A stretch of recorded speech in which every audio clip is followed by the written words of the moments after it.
மிளகாய் சட்னி எப்படி செய்கிறதுன்னு சொல்லி பார்க்கலாம்.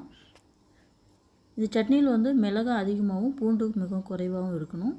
அதுக்கு நான் வந்து கிட்டத்தட்ட ஒரு 20லேருந்து 30 மிளகாய், சின்ன சின்ன மிளகாய், இது நல்லா காரமாக இருக்கும். பூண்டு வந்து ஒரு 15 பல் இருக்கும், நாட்டு பூண்டு. தேவையான அளவுக்கு உப்பு போட்டுக்கலாம். இந்த மாதிரி நல்லா குறைன்னு அரைச்சிட்டு மீண்டும் தேவையான அளவுக்கு தண்ணி விட்டுக்கலாம். தண்ணி விட்டுட்டு நல்லா நைஸாக அரைச்சிக்கணும். இது ஒரு பவுலில் மாற்றிக்கலாம். அடுத்தது வந்து ஒரு கடாய் வச்சுக்கலாம். இந்த மிளகாய் சட்னி வந்து நல்லெண்ணெய் தான் வந்து நல்லாயிருக்கும். நல்லெண்ணெய் வந்து கிட்டத்தட்ட நான் ஒரு 75 ml இருக்கும். போட்டு கடுகு போட்டுக்கலாம். கடலைப்பருப்பு, உளுத்தம்பருப்பு, வெள்ளை உளுந்து தான் போட்டுக்கலாம். நான் தோலோடு இருக்கிற உளுந்து சேர்த்துருக்கேன்.